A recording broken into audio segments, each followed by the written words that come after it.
Good morning. This is Pastor Ray Frank, Syracuse Wesleyan Church, and today is Monday, March the 25th. Well, you may or may not have noticed we didn't do a Monday morning musing last week.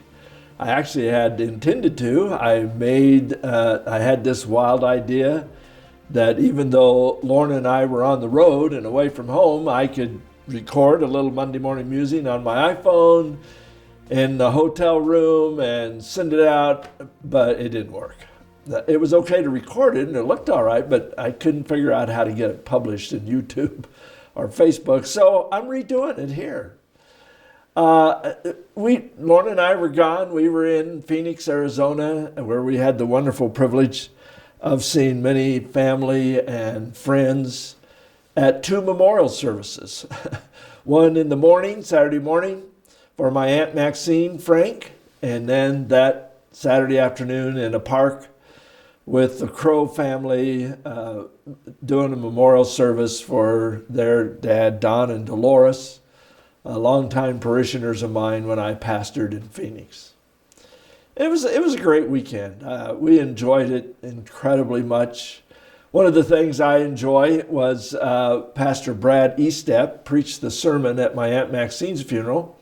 And he preached on John 3:16, for God so loved the world that he gave his one and only son. He gave.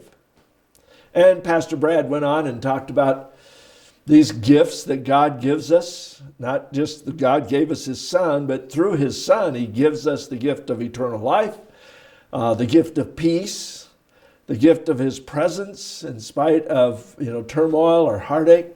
It was a great sermon.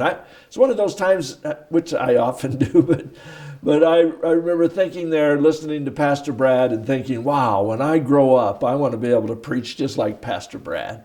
He did a great job. But driving home Sunday afternoon, as we were headed back to Kansas, I reflected on some of the gifts that I have received that I am very, very grateful for. And I just wanted to muse a bit about some of those gifts. One of them, of course, is the very gift of memory. Now, I bemoan the fact that, boy, sometimes I really struggle to remember people's names and dates and places that I'm supposed to be or where I was. But the reality is that I still have a great treasure of good memories that I can bring to mind of wonderful events and places and things that happened in my past. And I'm grateful. And part of the trip of this going back to, I lived in Phoenix for 40 years of my life. A lot of good things happening there. And just to go through my memories and what a blessing memory is. I'm very grateful for that. Another one is the gift of family. Being there at my Aunt Maxine's funeral and with my uncle and of course my wife was with me. My son was there. A lot of cousins and distant cousins and their families were there. And in a world where families are seemingly less and less a reality, the mom, dad, brother, sister thing is really diminishing in our day. I'm very grateful for the family that I'm a part of. And the family that God gave us to have here. Our sons and daughters and grandchildren. What an incredible blessing. What a gift that God has given us, and I'm very, very grateful.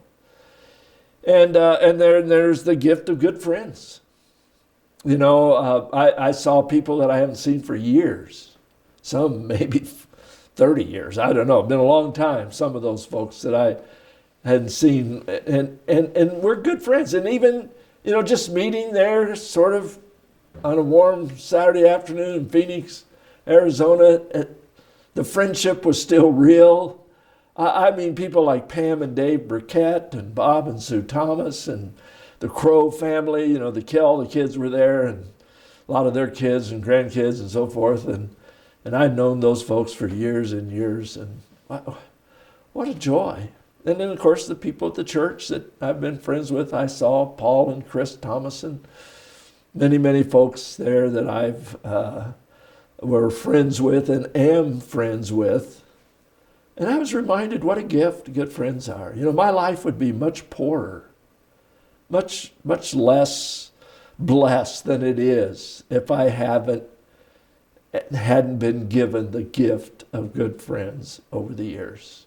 The wonderful thing, by the way, of good friends, if they're followers of Jesus, we never see each other for the last time. Isn't that wonderful news? I'm grateful for that gift, the gift of eternal life. Well, and then of course the greatest gift of all is the gift of Jesus himself and the salvation he brings for those who are committed to following him. What a lifetime of joy and fulfillment and having this gift of eternal life that I enjoy right now through the presence of Jesus. Just a few of some of the gifts that I reflected on. James reminds us, every good and perfect gift is from above, coming down from the Father of the heavenly lights, who does not change like shifting shadows. The best gifts come from God himself. Are you thankful for some gifts today? Just yesterday, I was reading a devotional by Alistair Begg, this idea about gift giving and how sometimes we struggle with it. Here's what he had to say. He says, gift giving is not always easy or as joyful as it should be. The fact of the matter is, even the best of us can't give perfect gifts every time because we're flawed. We lack the insight and the knowledge and sometimes the resources, or maybe even the willingness to give the right gift. In this, we are utterly different than God, for God is the giver of perfect gifts and only perfect gifts. He is spontaneously good and overflows with generosity. He gives without expecting anything in return, and he doesn't restrict his goodness based on what the recipients deserve. Aren't you glad for that? And he finishes, Alistair Begg finishes, and no gift from him ever needs to be returned. Are you rejoicing for some of the good gifts that you have today? I pray you'll take some time this week to thank God for some of his great and perfect gifts. Have a great week.